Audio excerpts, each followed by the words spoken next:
Boa noite, nossos queridos internautas. Boa noite, Emerson. Boa noite, Marcelo. Hoje, com mais um programa Fatos em Destaque, a gente vai falar de uma questão que está envolvendo aí as relações jurídicas e políticas do nosso país, a questão da prisão do político, deputado federal Daniel Silveira. Então, a gente vai abordar tanto a questão sobre o aspecto jurídico como o aspecto político. Então, os nossos convidados vão falar sobre isso e têm bastante experiência na área. E a questão está sendo muito discutida sobre vários aspectos, levantando muita paixão dentro do nosso país. E a gente vem aqui para comentar esse fato tão relevante dentro da nossa realidade, apesar da pandemia ser uma realidade também bastante triste que a gente tem vivido, e o Estado de São Paulo tem estado numa condição bastante complicada nessa pandemia que a gente vive nos dias atuais. Não é mesmo, Emerson? Com certeza. Boa noite, Raquel. Boa noite, Marcelo. Boa noite ao pessoal que está nos assistindo aí. E essa questão da pandemia está bem complicada. Estava vendo a televisão antes de vir para cá, e Araraquara, tudo fechado, ninguém na rua. Até o prefeito agradeceu à população que eles realmente abraçaram a causa. Amanhã parece que vai ter alguma mudança radical aí no estado, pelo que andei vendo. Estão aguardando ver o que o governador pretende fazer. E hoje um tema mais voltado para a área jurídica, mas que também é um tema polêmico. Acabei vendo também, antes de sair de casa, que vai ser aberto o processo, tanto quanto ele, quanto a Flor de Lis, para cassação. Então já... Conselho de Ética, né? Já abriram o processo e a coisa parece que vai correr. E, na verdade, a questão dele, pelo que a gente consegue ver, vai entrar meio que discussão tipo torcida de futebol, né? Sim. Direita, esquerda, enfim. Vamos ver como isso tudo vai terminar. Esperar ver o que os nossos convidados têm para falar a respeito e debater um pouco sobre o tema, né? Bom, Marcelo, pode colocar o pessoal na tela. Bom, por enquanto a gente só tem o Matheus, né? A gente está aguardando o nosso outro convidado, Beto Mansur, entrar. Boa noite, Matheus. Obrigado por ter aceitado o nosso convite. Então, a gente vai começar aí sobre a questão jurídica, não é? O STJ, na pessoa do ministro Alexandre de Moraes, declarou a prisão do deputado federal Daniel Silveira, não é? Informando que ele estava em flagrante permanente, que o crime era um crime contra a Lei de Segurança Nacional e que, por isso, ele podia haver a prisão preventiva dele. Os demais ministros seguiram, então houve o pleno do STF e ele foi preso, né? Um deputado federal sendo preso sem autorização da Câmara dos Deputados. Então, sobre o aspecto jurídico, o que você acha da decisão do STF? Bom, primeiramente, boa noite, Raquel Balzeira, é um prazer estar aqui novamente no programa Fatos em Destaque. Um abraço também ao amigo Emerson Toro, a todos os telespectadores, internautas, ouvintes do Fatos em Destaque. É sempre um prazer poder debater com vocês. Existem duas questões aqui, né, Raquel, que nós precisamos levar em consideração. Primeiro, se houve crime, né, e se esse crime é inafiançável. Segunda questão, se estava em estado de flagrante delito. E uma terceira questão, o procedimento adotado pelo ministro Alexandre de Moraes, do Supremo Tribunal Federal. Eu não tenho dúvidas de que ocorreram vários crimes ali contra a segurança nacional, crimes previstos na Lei de Segurança Nacional, ameaça ao Estado Democrático, né, ameaça a autoridades públicas, enfim, diversos crimes, e tais crimes são inafiançáveis, porque a Constituição Federal, no artigo 5º, inciso 64, assim prevê. Agora, estava o deputado Daniel Silveira em flagrante delito? Né? Uma coisa é ter praticado o crime. Ele praticou vários crimes, deve ser processado, deve ser respeitado, evidentemente, o contraditório, a ampla defesa, o devido processo legal, e se, eventualmente, apurada a culpabilidade, deve ser punido. Né? Assim como na Câmara dos Deputados também deve ser instalado um procedimento do Conselho de Ética, e se apurada a prática desses crimes e a quebra de decoro parlamentar, também deve ser cassado. Né? Isso não tenha dúvidas. Agora, a questão é, a prisão é legal? Havia estado de flagrante delito? A forma como se procedeu à prisão do deputado Daniel Silveira é legal? É legal? Não, não é. É absolutamente ilegal. Pelo menos no meu ponto de vista. Tá? O crime é inafiançável? Mas não estava ele em flagrante delito. O artigo 53 da Constituição Federal diz o seguinte: os deputados e senadores são invioláveis civil e penalmente por quaisquer de suas opiniões, palavras e votos. Tá? Primeiro que a fala dele não se restringiu à opinião, palavra ou voto, mas sim em crimes tipificados na Lei de Segurança Nacional. Mas o parágrafo 2º, vejam, senhores, desde a expedição do diploma, os membros do Congresso Nacional não poderão ser presos, salvo em flagrante de crime inafiançável. Nesse caso, os autos serão remetidos dentro de 24 horas à casa respectiva para que, pelo voto da maioria de seus membros, resolva sobre a prisão. Então, a primeira questão é: o deputado só poderia ser preso por este crime se ele estivesse em flagrante delito, porque tais crimes são inafiançáveis. Poderia, mas ele estava em estado de flagrante? É claro que não. Os crimes praticados são crimes instantâneos. Não há que se falar em permanência ou continuidade. Tais crimes não se protraem no tempo. Então, vamos começar a pegar gravações que estão no YouTube de 10 anos atrás e começar a processar as pessoas. Ou vamos começar a pegar escritos de jornais, artigos de revistas que ofendem alguém de 3 anos atrás, mas que ainda está à venda na banca de jornal ou numa livraria, e vamos começar a processar ou prender em flagrante essa pessoa porque o livro estava à venda. Não, absolutamente não. É infeliz essa...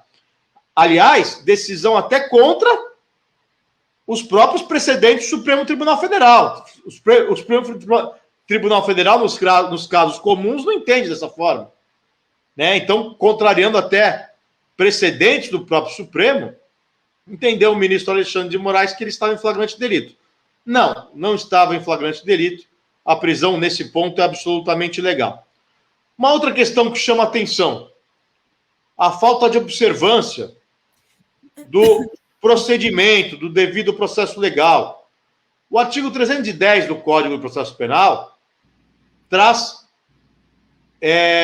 determina o seguinte, que lavrado o flagrante, remetido à autoridade judiciária em 24 horas, o juiz, que é o juiz da custódia, ele deve relaxar o flagrante se a prisão for ilegal, deve decretar a prisão preventiva, transformar a prisão em flagrante em prisão preventiva, se preenchidos os requisitos do artigo 312 do Código de Processo Penal, ou deve conceder a liberdade provisória com ou sem fiança. Mas nesse caso, o juiz da custódia é a Câmara. Vejam, senhores, o artigo 53, parágrafo 2º, diz que o flagrante tem que ser remetido em 24 horas para que a Câmara delibere sobre a prisão. O que o STF fez? Submeteu a plenário e depois submeteu a um juiz auxiliar numa audiência de custódia. E nessa audiência de custódia, o juiz auxiliar do Supremo Tribunal Federal, ele não decidiu por nenhuma das 3 hipóteses do artigo 310. Ele simplesmente referendou a prisão em flagrante. Ele fez o que a Câmara deveria fazer. Só que a Lei Processual Penal foi modificada em 2008 e, desde então, não mais se mantém prisão em flagrante. Ou deve se conceder a liberdade ou deve se converter em preventiva. Nesse caso, se manteve o flagrante, para depois passar pelo crivo da Câmara dos Deputados. Né? E uma outra questão também muito grave, que eu esqueci de comentar, que eu devia ter falado logo no começo. Deixa eu só falar uma coisa para você. Claro. Você pode explicar, assim, para quem está ouvindo a gente que não é da área jurídica, o que é considerado flagrante, né? Tá. Porque as pessoas não entendem muito isso, o que é flagrante, o que não é flagrante. As situações de flagrante, elas estão dispostas no artigo 302 do Código de Processo Penal. É considerado em flagrante delito aquele que está praticando o crime, naquele momento, então, vamos supor que eu surpreenda alguém dando uma facada em outra pessoa. Né? Esse momento é o estado de flagrante. Ou acabou de cometer, exemplo, a pessoa do lado do corpo com uma faca cheia de sangue. Acabou de cometer o crime.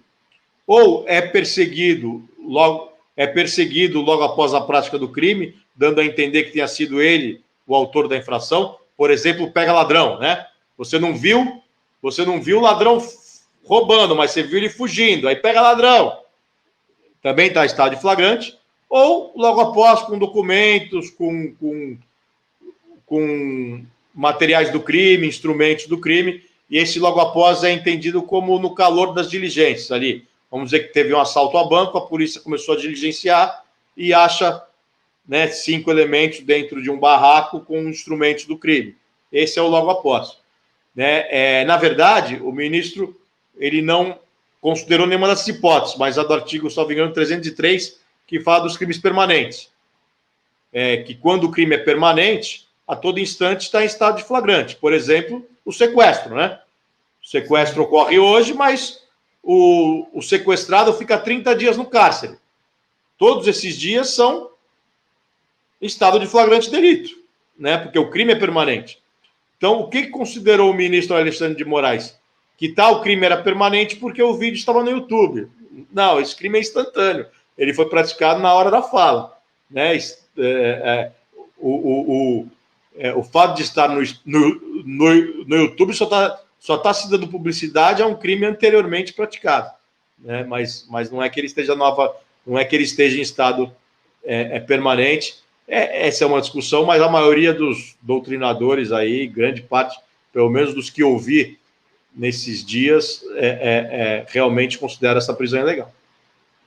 Matheus, eu queria aproveitar, antecipar uma pergunta que eu faria mais adiante, mas já que você tocou nesse ponto de vídeo de YouTube, de repente um livro, um jornal que foi publicado há 2, 3 anos atrás, enfim. E antes de vir para cá, estava fazendo uma pesquisa sobre o deputado, o motivo da prisão, o que aconteceu, o que não aconteceu, enfim. E aí acabei vendo que ele parece estar inserido dentro do processo das fake news. E aí a pergunta que eu lhe faço, na verdade, seriam 2 perguntas, uma mais uma opinião do que uma pergunta jurídica em si. Se no caso de uma eventual condenação, esquecendo-se esse processo agora dele, que ele foi preso, enfim, como se ele não tivesse sido preso agora, pensando no processo das fake news, se ele fosse condenado nesse processo das fake news, pelo tipo de crime que ele cometeu, você acha que ele seria preso ou não? Essa é a primeira pergunta.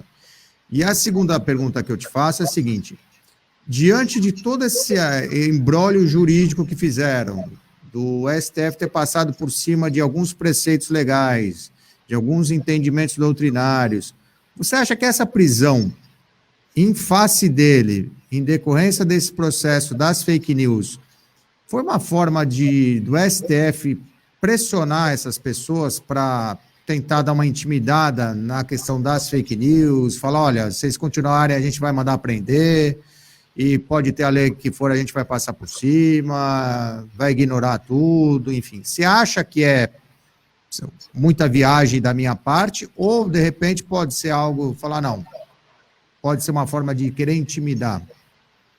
Não, concordo, eu acho que você está corretíssimo, Emerson. É uma forma de intimidar, sim. A gente até entende, né? Os fatos são graves, eu acho que isso precisa parar, é um atentado contra um poder da República, Isso precisa parar. A gente até entende que o Supremo queira dar um recado, né? Mas é extremamente perigoso moldar isso a um fato, a um caso determinado, escolhido a dedo. Né? A lei é para todos. Você não pode simplesmente moldar o entendimento àquele caso específico. Isso é um equívoco. Aliás, o Supremo cansa de corrigir esse tipo de situação praticada por juízes de primeira instância. Né? E aqui a gente tem que bater palmas para o Supremo, porque o Supremo realmente tem corrigido muitos erros judiciários, muitos abusos cometidos por juízes de primeira instância. Mas agora quem está cometendo o abuso é o próprio Supremo, que costuma normalmente corrigir. Então, eu não tenho dúvidas de que foi para dar um recado, compreendo o recado, né?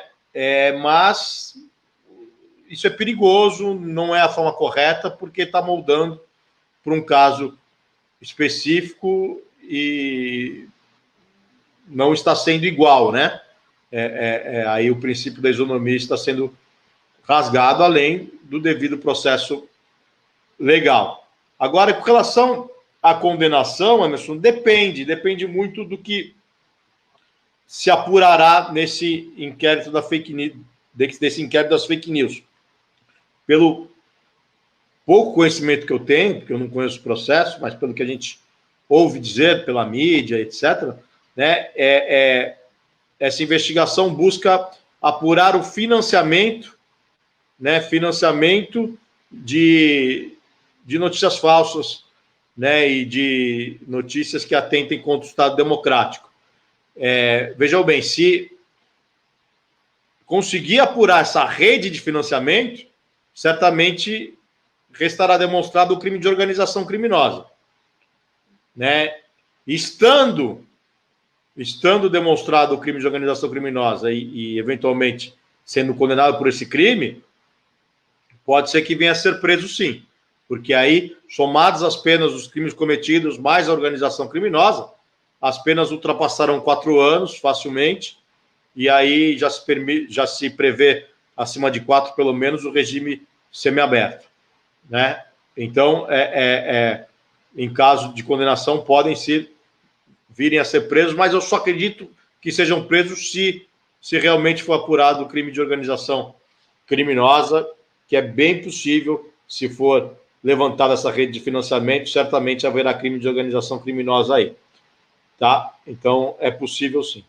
Mas agora, só uma questão que eu queria dizer, que a Raquel acabou me interrompendo para perguntar da prisão em flagrante. Aliás, uma pergunta muito boa, porque a gente esquece muitas vezes de esclarecer isso, né, para o público.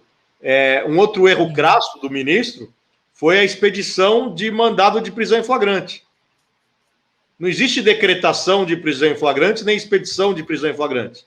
Qualquer pessoa do povo pode prender alguém em flagrante, porque quem está cometendo, quem é preso em flagrante é aquele que está cometendo delito. Então, está na Constituição, né? Não precisa de ordem para prender alguém em flagrante. Aliás, não existe ordem de prisão em flagrante. 5º. Existe ordem de prisão preventiva, de prisão temporária. Prisão em flagrante, não. A polícia vai lá e prende. Eu, cidadão comum, também posso prender, você pode prender, qualquer um pode prender alguém que esteja cometendo um crime. Né? Então, também, eu não sei de onde ele tirou isso. Não tem na legislação, não tem na Constituição, em lugar nenhum do nosso ordenamento jurídico, decreto de prisão em flagrante.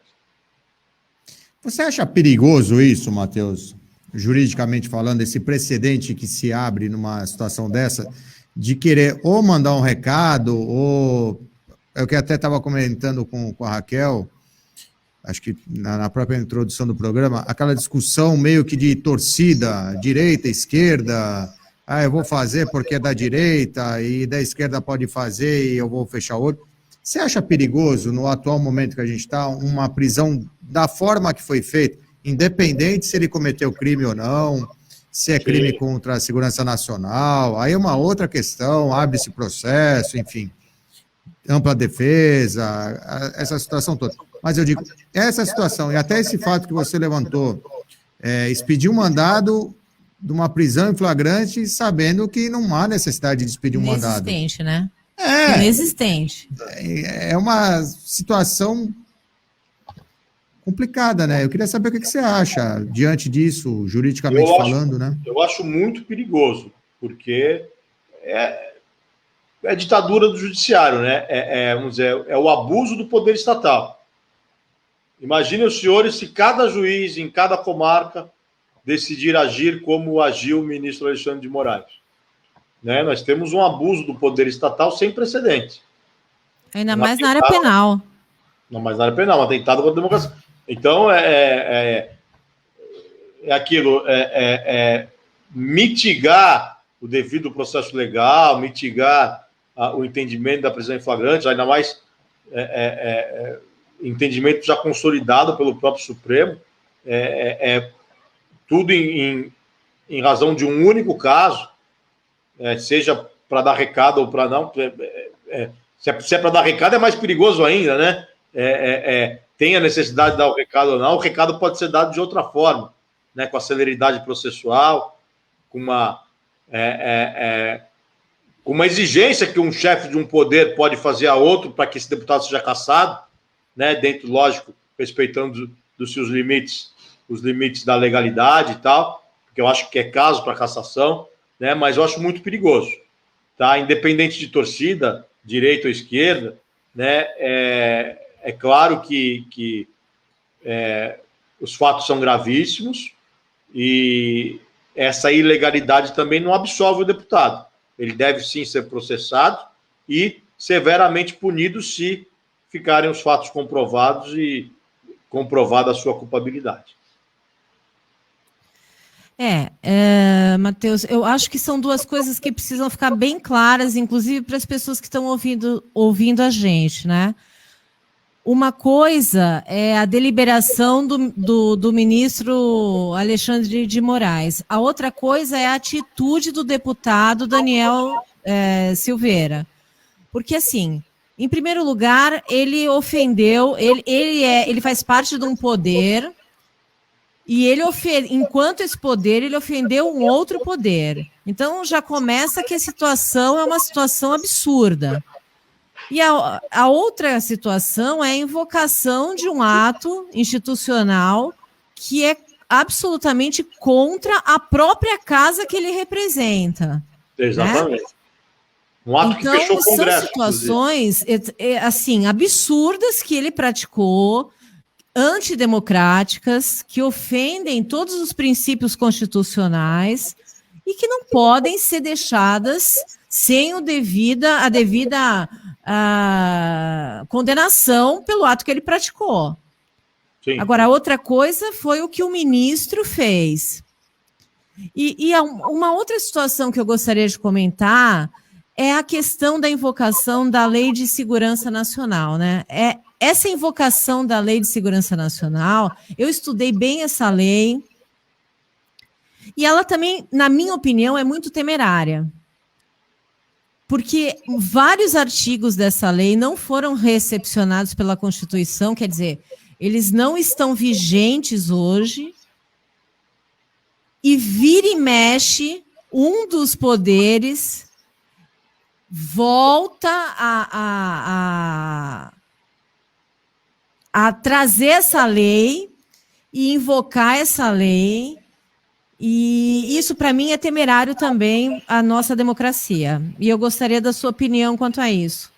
Na verdade, essa lei foi feita no finalzinho, já não era mais tanto a ditadura, foi no finalzinho da era da ditadura, foi em 1984, né? Sim. Na época, um pouco antes das diretas já. Então, já não estava, o Estado já não tinha mais aquela ditadura de outros tempos, tão né? Severa. Tão severa, exatamente. Mas, realmente, muitos dispositivos não foram recepcionados pela Constituição, mas também nós não temos nós não temos decisões sobre a constitucionalidade, né? A lei, em tese, ela está vigente, porque ela não foi declarada inconstitucional, ela não foi revogada. Veja bem, alguns dispositivos realmente são em aberto, né? São muito difíceis de compreender e o tipo penal ele tem que ser fechado, ele tem que ser bem claro, né?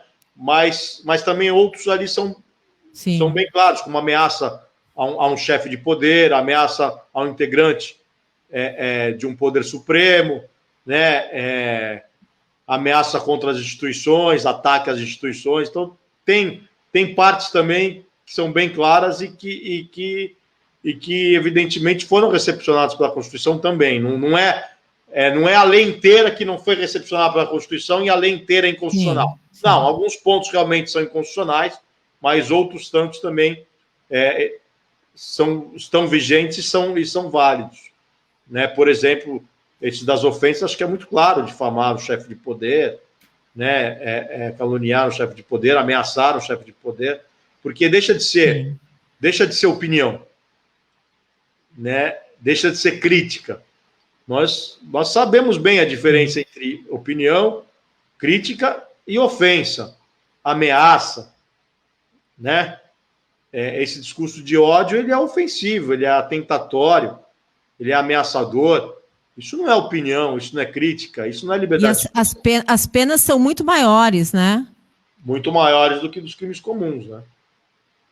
Mas agora caberá, já que estão invocando tanto a Lei de Segurança Nacional, que estava lá escondidinha, ninguém falava dela, chegou a hora dos tribunais superiores interpretarem, né? E até para nós sabermos se essas normas são válidas, estão vigentes, de acordo com a Constituição ou não. Na verdade, o Fernando Henrique Cardoso tinha um projeto para tentar regulamentar essa Lei de Segurança Nacional, mas ficou no Congresso, não foi à frente, e hoje ela está sendo invocada de forma, na minha opinião, muitas vezes temerária, né? Temerária, sem dúvida, muitas vezes temerária. Mas eu acho que não é o caso desses fatos que envolvem fake news, que envolvem essas ofensas deliberadas contra o poder da República, né? Eu acho que não é o caso, mas realmente é um pouco temerário, porque ela é de uma época de ditadura, de uma época diferente, não vigia o Estado Democrático de Direito, né? Matheus, você acha que eles realmente vão entrar nesse mérito na Lei de Segurança Nacional? Diante do que está acontecendo, diante de tudo que foi feito, da forma que se deu a prisão, da forma que a coisa está andando, será que é interessante para eles questionarem agora, falar, não, é constitucional, não é inconstitucional? Porque do jeito que está, ele fez do jeito que fez, alegou, chamou a lei. Eu acho que o Supremo, nesse caso específico, não, porque esse caso já está pronto, né? Já foi moldado para isso. Mas se, assim, a jurisprudência vai se consolidando na medida em que as leis vão sendo utilizadas e os advogados vão trazendo teses jurídicas de inconstitucionalidade, né? Na medida em que essa lei for mais utilizada, porque hoje você não encontra muita jurisprudência sobre o assunto, porque ela estava lá esquecidinha, né? Agora, se ela começar a ser muito utilizada por juízes de primeira instância, certamente essa discussão, nos casos, né, de menor repercussão, nos casos comuns, essa discussão chegará aos tribunais superiores e assim a jurisprudência vai se consolidando. Eu não sei se nós vamos ter demanda para isso, né? Talvez não tenhamos demanda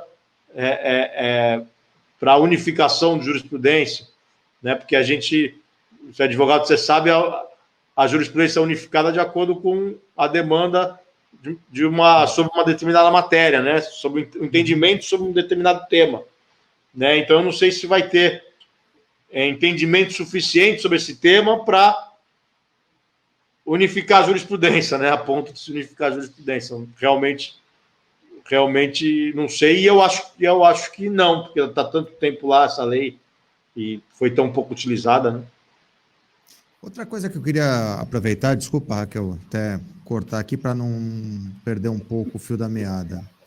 Só voltando no começo, quando você mencionou, Matheus, sobre a questão da revisão que o próprio STF às vezes faz em decisões de juiz de primeiro grau, às vezes o juiz de primeiro grau dá uma decisão que não é lá muito acertada, o STF vai lá, reforma, enfim. Nesse caso específico, até para quem está assistindo a gente, a quem caberia a reforma dessa decisão do STF? Ou não caberia? Não caberia, só ao plenário, né? Ao plenário do próprio STF. Ou recorre a Deus. Estamos na última instância. Assim, né? Eu já tinha pensado nisso, mas é só para deixar claro para quem está assistindo, porque... É o plenário, né? Na prática de um ministro é o próprio plenário, né? Os 11 ministros. Mas o plenário já tinha decidido, né? Agora, veja só, você acabou de abordar questões de juízes que eventualmente tomam uma decisão errada, abuso, o STF vai lá e corrige. Por exemplo, desde a entrada em vigor do pacote anticrime, não é mais permitida a decretação da prisão preventiva de ofício. Né? E muitos juízes insistem em decretar a prisão preventiva de ofício, sem representação do Ministério Público, e isso tem sido objeto de impugnação tanto no STJ como no STF, com relativo sucesso. O STJ, tanto o STJ como o STF, vem entendendo, em sua maioria, que realmente não pode o juiz decretar prisão de ofício. Nesse caso, foi decretada uma prisão de ofício. Ou seja, se abre um precedente bem perigoso, porque está indo contra tudo aquilo que eles vieram sedimentando nesse período todo, para um caso específico. O juiz, agora, o juiz de primeira instância, que teve a decisão dele revogada pelo STF, ele vai voltar a decretar a prisão de ofício com base no entendimento do ministro Alexandre de Moraes. Sim. Não é isso? Com certeza. E o argumento vai ser o quê? Olha, eu posso porque ele é deputado e o cara que você está julgando aí em primeiro grau é o Zé da esquina, então quem manda aqui sou eu. Mas, lamentavelmente, não tem a quem recorrer. Acho que esse deputado está em... Sim. Ele pode recorrer a um tribunal penal internacional, né?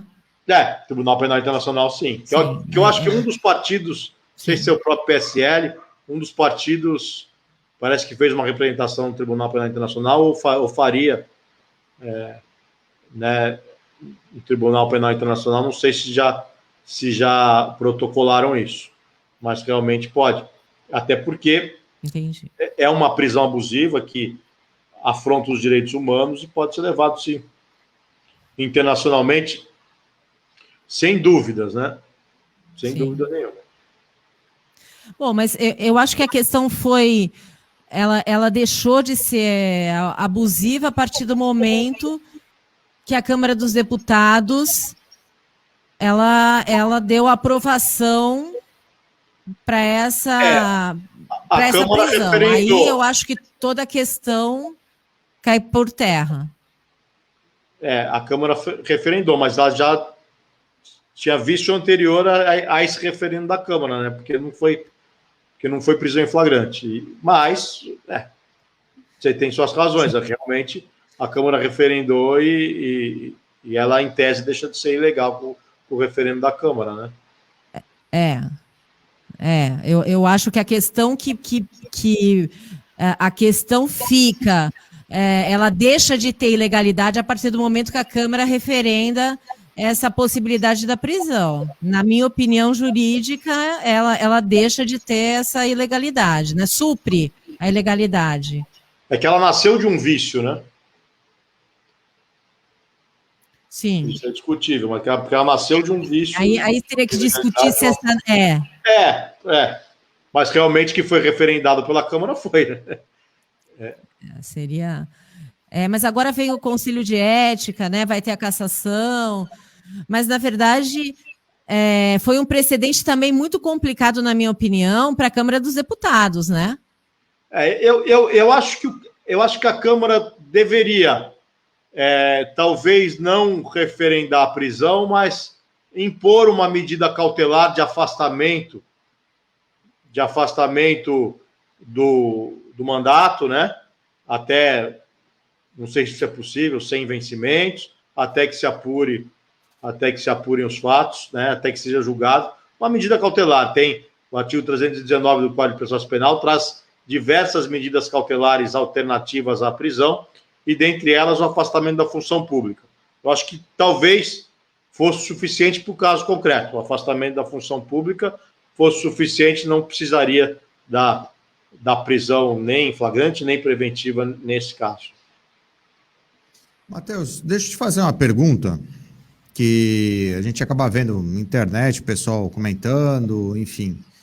Qual a diferença desse caso do deputado Daniel para a deputada Flor de Lis? Porque ela está respondendo o processo em liberdade, acho que com tornozeleira eletrônica, salvo engano, enfim, e está em liberdade. Ele não. A questão toda aí foi porque, em tese, ele cometeu um crime inafiançável. Qual Não, os dois cometeram crimes inafiançáveis. A diferença é que o deputado, segundo o ministro Alexandre de Moraes, estava em estado de flagrante. E a deputada Flor de Lis não foi presa em flagrante.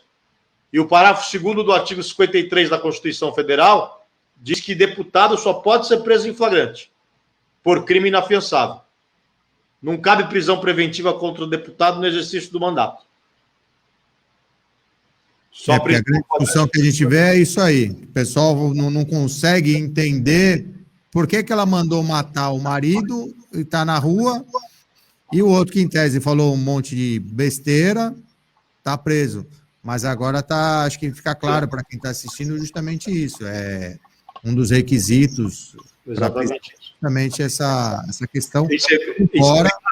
Você vê que ela não tem foro privilegiado, ela está respondendo porque ela não praticou o crime Sim.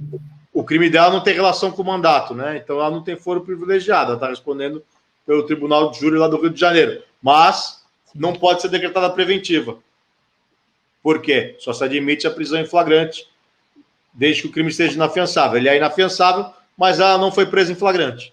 Já o deputado Daniel Silveira foi preso em flagrante. Essa é a diferença.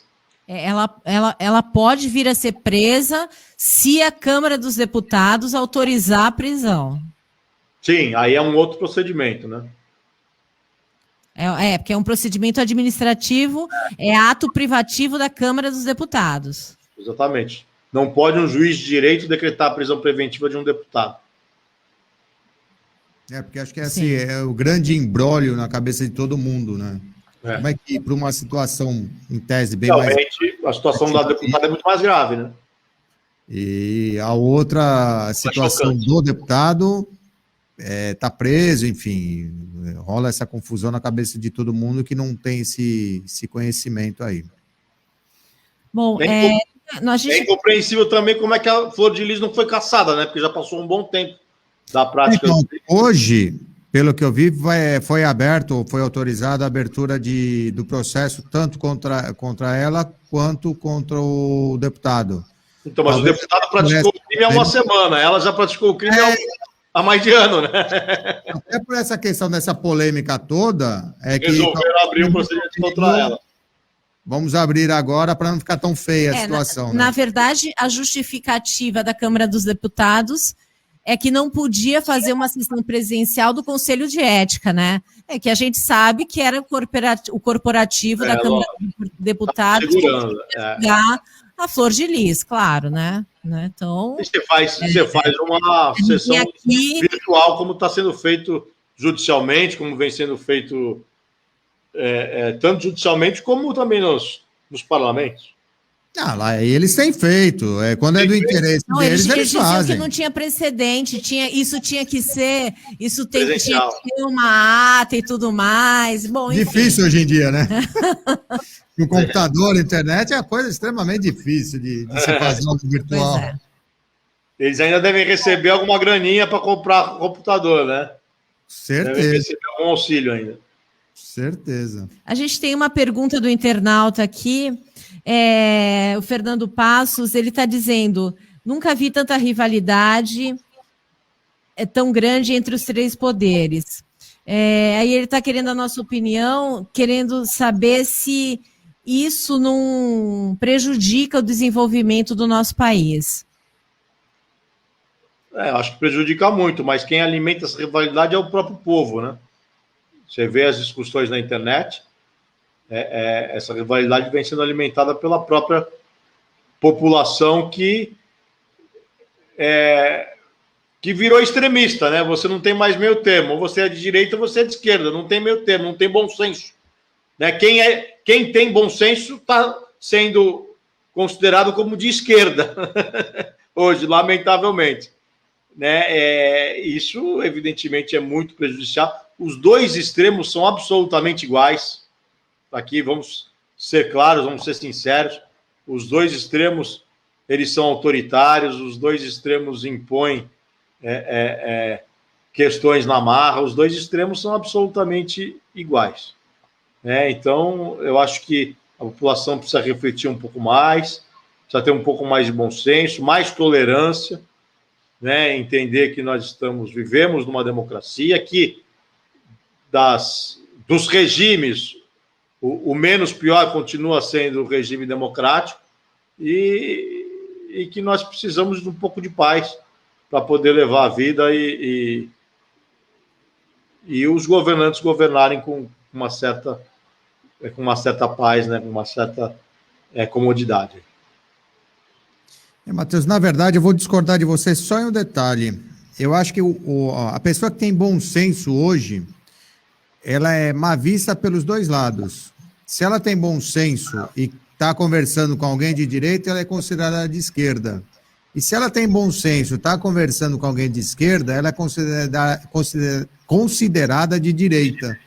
Então, acho assim, essa questão do radicalismo que você falou, eu concordo, porque hoje em dia está meio difícil você expor as suas ideias, você, de repente, discordar de alguém, porque às vezes você tem uma ideia diferente, mas você discorda, e não é porque você discorda que você odeia a pessoa e vice-versa. E ainda bem que tem gente para discordar, né? Que imagina se fosse tudo igual. Sim, e eu tenho percebido que ultimamente você, às vezes, discordar de uma vírgula, aquilo toma uma proporção tão enorme que aí acaba gerando o que gera aí. Você mexe numa questão jurídica, abre-se um precedente extremamente perigoso, porque passa por cima da lei, passa por cima de outros precedentes, enfim, ignora tudo por uma questão de ir contrário ao que eu estou falando. Lógico, cometeu os crimes contra a lei de segurança, falou que não devia, enfim. Mas tem todo um procedimento a ser seguido. Querendo ou não, tem toda uma lei a ser seguida. Não pode simplesmente falar, não, eu mando aqui, acabou e pronto. Parece aquela história do dono da bola. Então, se eu não vou jogar em tal posição, acabou o jogo, pega a bola, vai embora aí. Não é assim. Eu acho que esse radicalismo dos dois lados que você comentou é bem perigoso, realmente. Você fica numa situação, ainda mais quem tem o poder na mão, a caneta, que nem a gente fala, a gente do meio jurídico fala muito, a caneta hoje em dia, às vezes, é mais perigosa do que uma própria arma. Muito. Que nem nesse caso. Ele decreta a prisão, passa por cima de tudo, aí uma pessoa talvez favorável a ele, pode ser que ele não decrete a prisão, passe a mão na cabeça, e assim, eu acho que para quem está assistindo, independente, direita e esquerda, que é o que a gente tem falado aqui muito, é o precedente.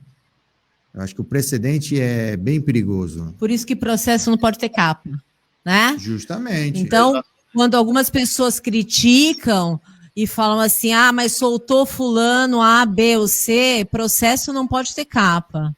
O ministro Marco Aurélio fala isso, muito isso. São muito complicados. Né? Então, as pessoas que não são do meio jurídico, elas não entendem como é complicado você olhar a capa de processo para poder julgar. E aí as pessoas não entendem quando a gente conversa, quando a gente fala, quando a gente pondera algumas coisas. E aí trata os advogados também como se fossem, nos qualificam, às vezes, como se nós fôssemos tão bandidos quanto os bandidos, o que é uma situação também absurda. Aliás, e hoje em dia todo mundo virou PhD em direito constitucional, direito penal. Essa é uma estratégia de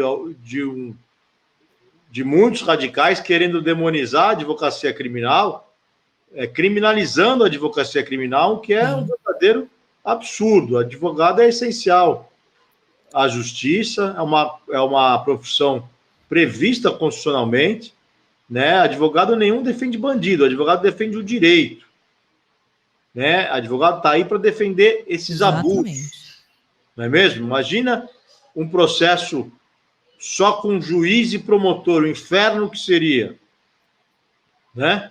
Então o advogado está lá justamente para conter esses abusos estatais, não é para defender bandido, é para defender o direito, né? Advogado não pode ser confundido com criminoso, de forma alguma.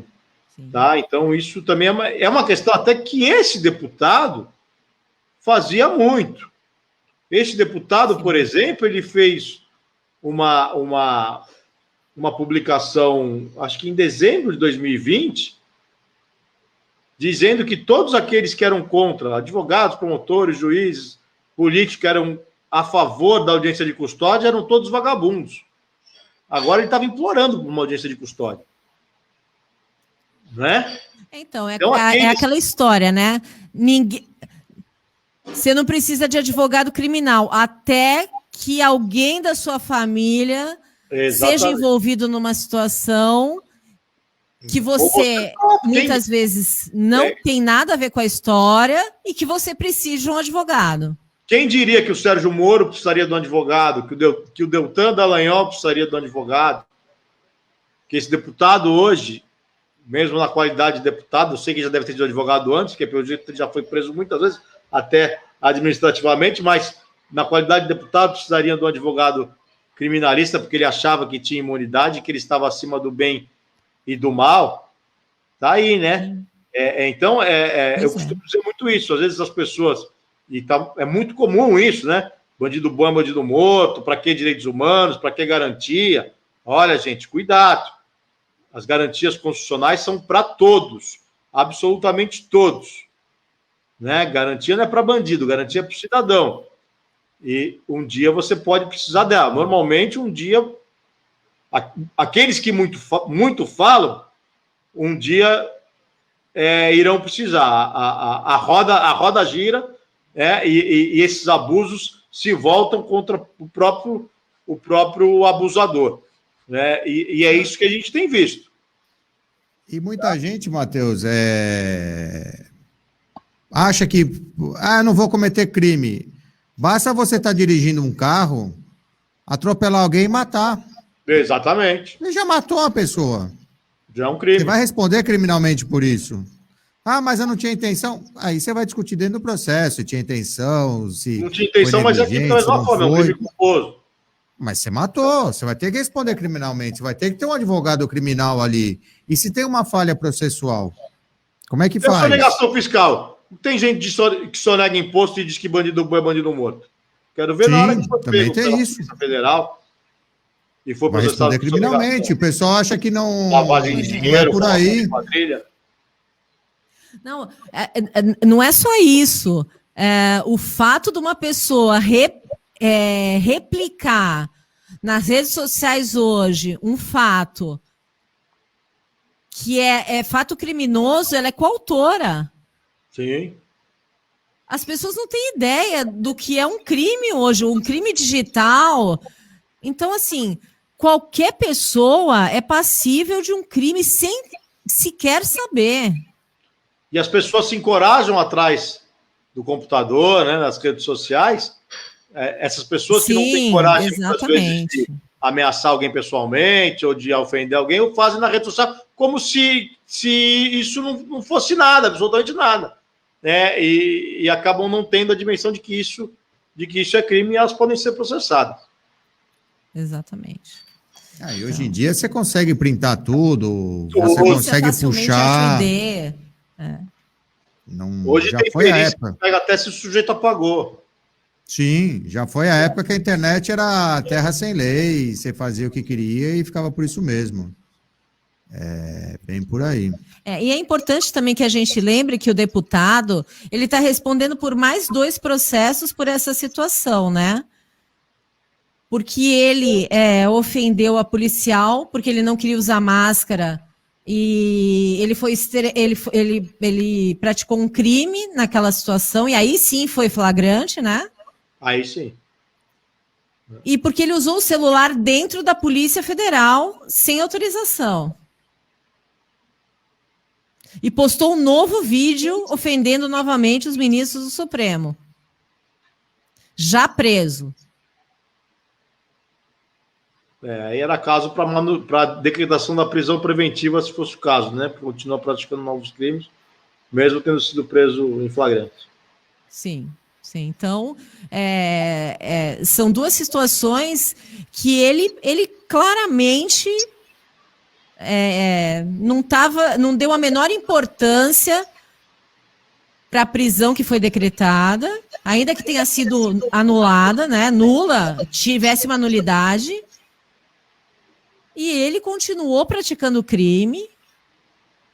Mas perceberam como o discurso além dele mudou? Como o discurso dele mudou na Câmara?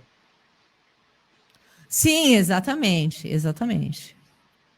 Mas é porque ele nunca achou que os pares dele fossem referendar a prisão decretada pelo Supremo.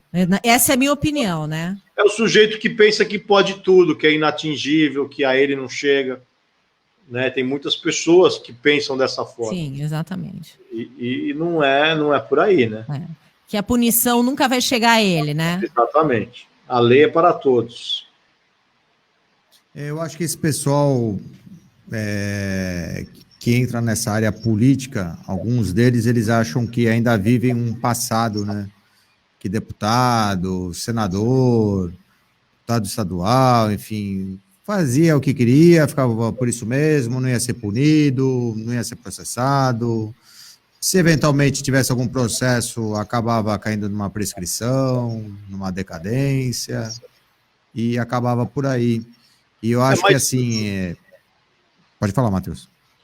Eu não me recordo, Emerson, nesses anos de vida, de ter presenciado tanto político boquirroto, me desculpe a expressão, sem postura. Né? Bandido sempre teve, agora sem postura, sim, como nós vemos no dia de hoje, que fala palavrão, que intimida as pessoas, o próprio presidente da República, nem eu. Né? Sem postura nenhuma. Nunca... Alguém já viu um presidente tão boquirroto como este? Né? Aqui não é nenhuma ofensa, é só uma falta de postura, falta de né? Ah, mas os outros eram ladrões. Porra, não interessa ter postura. Ele é o próprio poder, né? A investidura do cargo requer uma postura mínima, um comportamento mínimo. Claro. É um comportamento que se espera de um deputado, sim, de um presidente da República, né? A envergadura do próprio cargo. Existe. De um juiz, não é? De um juiz, né? Claro. Então, há tempos que eu não via um tão baixo nível e as pessoas aplaudindo, as pessoas batendo palma, como, né? Realmente está... Infelizmente, o que eu acho que está acontecendo com a população é que a impressão que eu tenho é que esse jeito dele, populista, né? A população se identifica como se isso fosse uma forma do presidente se comportar. Como se ele fosse mais povo praticando atos dessa forma. Muito pelo contrário, barato, né? O que a população tem que entender é que o presidente da República fazendo isso atrapalha a economia, atrapalha as relações exteriores, atrapalha uma série de causa insegurança jurídica, política, econômica. Então, só traz problemas para o país. Verdade. É um populismo barato, como é o populismo de direita, como é o populismo de esquerda. Quando eu digo que são absolutamente iguais. Sim. Né? Acaba sendo reflexo da própria sociedade, né? Seja de um lado ou do outro, acaba... Seja de um lado ou do outro, exatamente. É o que a gente acaba vendo no dia a dia, pessoas, talvez até pela questão da educação que não tem, né? E cada vez mais foi se degradando, foi se acabando. E é o que vocês acabaram comentando. O populismo, às vezes, acaba sendo algo fora do normal, né? Do esperado, né? E é o que a gente esperava de presidente, de governador, enfim, uma postura diferente, porque, afinal de contas, estão representando ou o país, ou estão representando uma região, enfim. E aí a gente acaba vendo esse tipo de coisa, né? E acaba gerando toda essa confusão, todo esse imbróglio aí. E aí temos o judiciário que acaba ajudando a bagunçar ainda mais a situação, né? Sim. Ao invés de tentar abrandar as coisas, acaba gerando mais conflito. E vamos aguardar, né?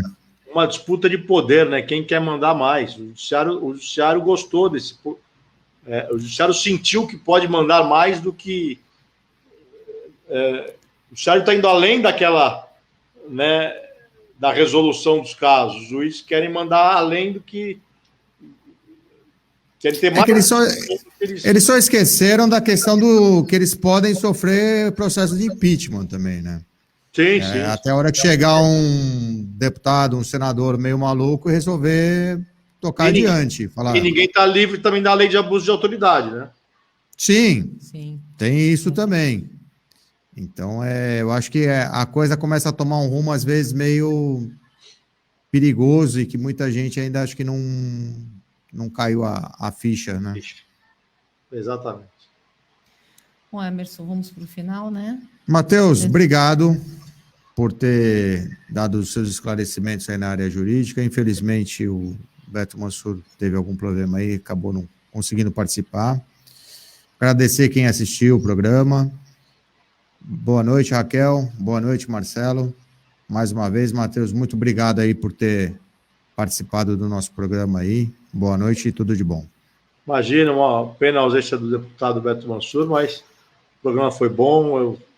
Eu que agradeço pelo convite. Estou sempre à disposição de vocês. Um abraço, Raquel. Um abraço, Emerson, a todos os ouvintes, espectadores e internautas. Obrigado. Boa noite. Então, Matheus, eu só queria que você deixasse suas considerações finais aí sobre o caso, né? O que você acha que isso vai desenrolar? Como é que isso vai ter o seu desdobramento? E agradecer de novo você ter aceitado o nosso convite. Obrigado mais uma vez. Eu acho que a prisão é realmente absolutamente legal, né? Os procedimentos foram atropelados, mas, repito, essa ilegalidade não absolve o deputado. Ele tem que responder pelos crimes praticados e tem que responder também administrativamente pela quebra de decoro parlamentar. Eu acho, sobre o inquérito das fake news e essa condenação, eu ainda não tenho muita opinião nem muita certeza do que vai ocorrer, né? Porque esse inquérito também tem um vício de formalidade, ele foi instaurado de ofício pela própria vítima. Então, essa é uma questão também, esse é um vício no seu nascedouro. Não sei se esse inquérito vai para frente, como é que vai reagir o plenário do Supremo Tribunal lá na frente. Ainda depende também de muita evolução política até chegar lá, né? Mas eu acredito que em breve a Câmara dos Deputados dará um recado a esse deputado e a deputada Flor de Lis. Acho que ambos devem ser cassados, até porque a Câmara não quer criar um impasse político para o Supremo Tribunal Federal nesse momento. Então, eu acredito na cassação, mas ainda tenho dúvidas quanto à eventual punição criminal. Ok, tá bom, eu agradeço. Bom, eu quero pedir desculpas aos nossos internautas, mas infelizmente o deputado federal não conseguiu entrar. Uma boa noite Emerson, boa noite Marcelo, e até a próxima terça-feira com mais um Fatos em Destaque.